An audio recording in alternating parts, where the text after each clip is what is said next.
আসসালামু আলাইকুম প্রিয় দর্শক, দেশ দেশের বাইরে যেখান থেকে আমার ভিডিওটি দেখছেন তাদের সকলকে সতর্ক করে আমার ভিডিও শুরু করতে চাচ্ছি। বিশেষ করে আমার যে এলাকা, আমার তিস্তা অববাহিকায় যারা বসবাস করেন, আমাদের তিস্তা নদীর ধারে যাদের বাড়ি, তাদেরকে সতর্ক করার জন্য মূলত আজকে আমার এই ভিডিও।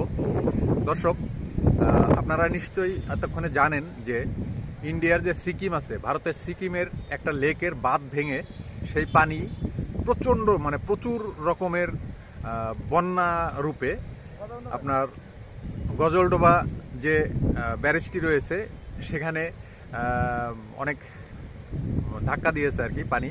এবং সেই পানিটা আমাদের যে তিস্তা নদী আছে, তিস্তা নদীর যেটা পয়েন্ট আর কি, আপনার তিস্তা ব্যারেজ পয়েন্ট, সেই ব্যারেজ পয়েন্টে আজকে বিকেল 5টার মধ্যে মোটামুটি আকারের পানি এসে ধাক্কা দেওয়ার কথা। সেই জন্যই ভিডিওটা আসলে করতে আসছি এবং আপনাদেরকে সতর্ক করার জন্য ভিডিওটা করতে আসছি। তো এখন পর্যন্ত আমি এখানে এসে মানুষের কাছ থেকে যেটা শুনতে পারলাম, দুপুরের পর থেকেই পানি বৃদ্ধি শুরু হয়েছে। দুপুরের পর থেকে পানি বৃদ্ধি শুরু হয়ে এখন পর্যন্ত পানি বৃদ্ধির যে পরিমাণ, তাতে করে আগামী 1 থেকে 2 ঘন্টা যদি এইভাবে পানি বৃদ্ধি হতে থাকে, তাহলে আমাদের তিস্তা ব্যারেজ নয়, শুধু তিস্তার 2 উপকূলে যারা বসবাস করে তারা অনেকটাই হুমকির সম্মুখীন হবে। তো তাদেরকে আমি এটা বলতে চাচ্ছি যে তিস্তার 2 উপকূলে যারা বসবাস করেন, আপনারা নিশ্চয়ই নিজেদের সতর্কতা, যেভাবে নিজেদেরকে সতর্ক রাখতে হয়, যেভাবে নিজেদেরকে সেফ রাখতে হয়, আপনারা নিশ্চয়ই ব্যবস্থা নেবেন। এই ব্যবস্থা নেওয়ার জন্যই আপনাদেরকে ভিডিওর মাধ্যমে আমি জানিয়ে দেওয়ার চেষ্টা করতেছি। তো দর্শক, আমরা চেষ্টা করব আপনাদের আমাদের এই বন্যা পরিস্থিতির, তিস্তা নদীর বন্যা পরিস্থিতির সর্বশেষ যে আপডেট ভিডিওর মাধ্যমে আপনাদেরকে আমি জানানোর চেষ্টা করব।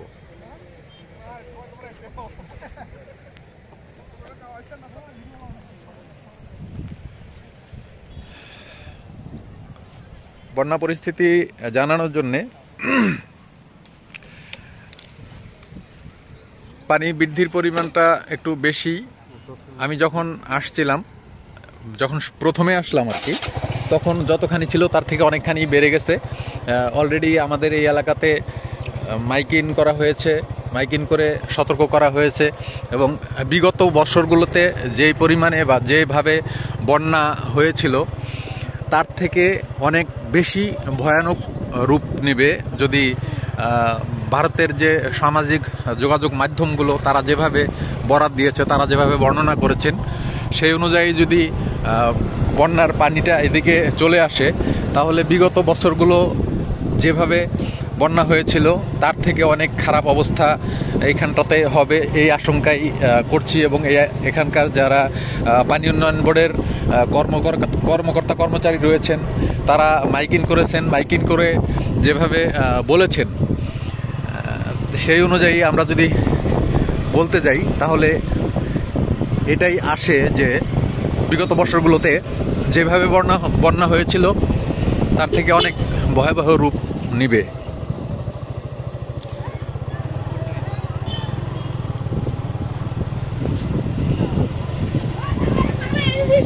এই খবরটি খুব দ্রুতই ছড়িয়ে পড়ার কারণে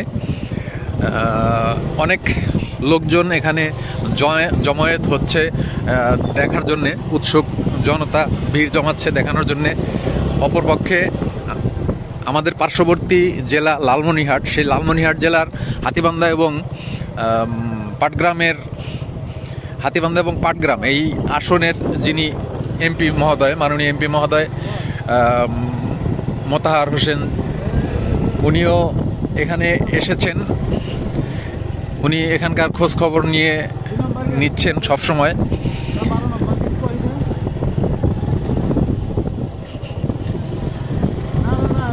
তো আমরা ওনাকে দেখাতে পারলাম না, এখন বৃষ্টি পড়তেছে, আমি বৃষ্টির মধ্যেই ভিডিও করার চেষ্টা করতেছি।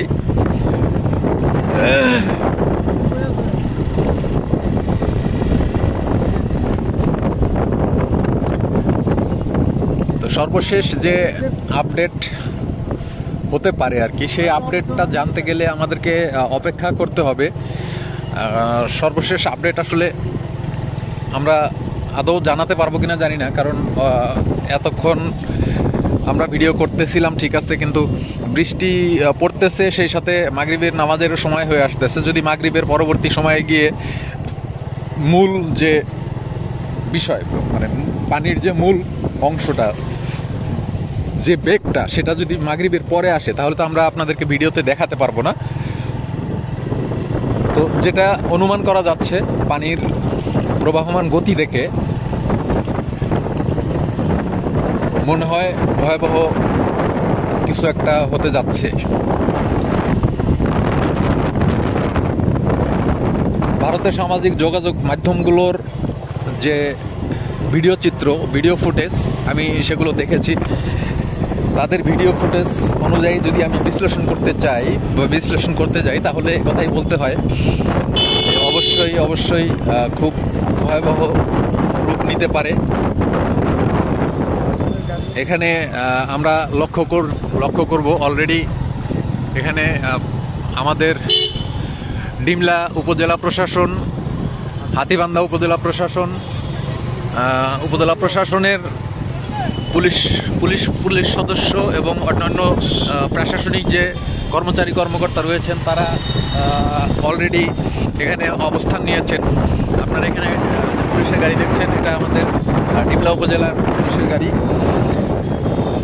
সেই সাথে যেটা বলছিলাম যে উৎসুক জনতার যে ভিড়, সেটাও আমরা আপনাদেরকে দেখানোর চেষ্টা করতেছি।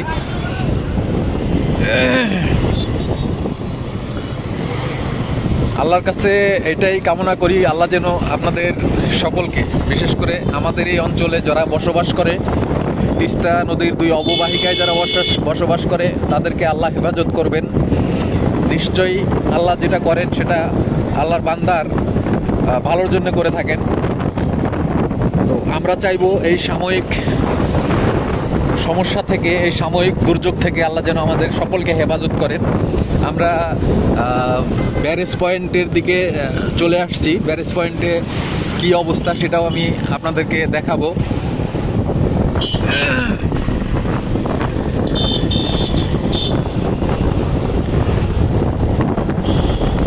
মোটামুটি বৃষ্টি হচ্ছে, ভিজেই যাচ্ছি। আমার মোবাইল দিয়ে ভিডিও করতেছি, মোবাইলটাও ভিজে যাচ্ছে। কিন্তু আমার মোবাইলের যে ক্ষতিটা হবে, এই ক্ষতিটাকে আমি ক্ষতি মনে করতেছি না। কারণ হলো এখানে প্রশাসনের যে গাড়িগুলো আসতেছে আস্তে আস্তে, এখানে দেখেন আপনারা যে প্রশাসনিক যে তৎপরতা, সেই তৎপরতাও আপনারা লক্ষ্য করবেন।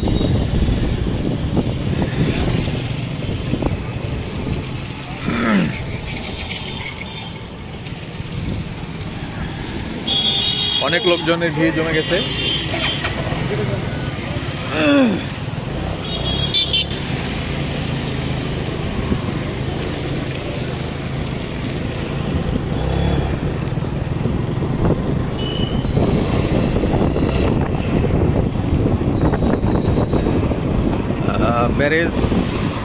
ব্যারেজও আসলে অনেকটা ঝুঁকির সম্মুখীন, কারণ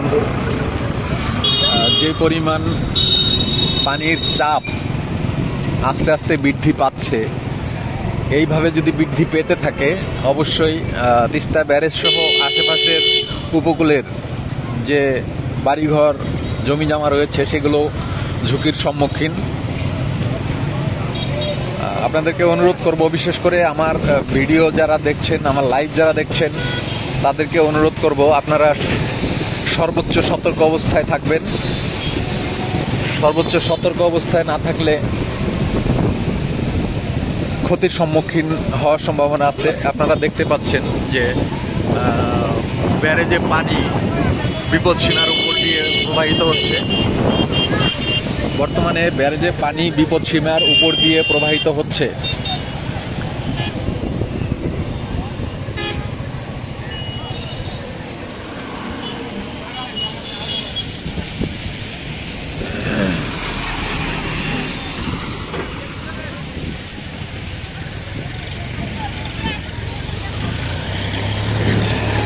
আমি আপনাদেরকে ব্যারেজে গিয়ে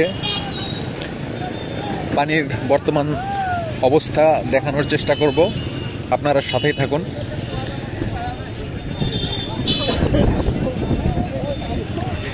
এখানে 52টা গেট আছে ব্যারেজের মধ্যে। 52টা গেটের মধ্যে এটা একটা।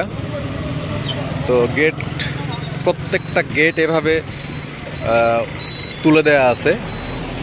নিচে পানির প্রবাহ দেখুন আপনারা, প্রত্যেকটা গেট এভাবে তুলে দেওয়া আছে। আপনারা যদি দেখতে চান একদম এখান থেকে শুরু করে শেষ পর্যন্ত ব্যারেজের প্রত্যেকটা গেট পূর্ণাঙ্গ রূপে তুলে দেওয়া আছে, পূর্ণাঙ্গ রূপে খুলে দেওয়া আছে। যদিও স্বাভাবিক অবস্থায় 1 থেকে 2টি গেট বা 3টি গেট খুলে দেওয়া থাকে, কিন্তু এই ভয়াবহ পরিস্থিতিতে 52টা গেটই খুলে দেওয়া আছে।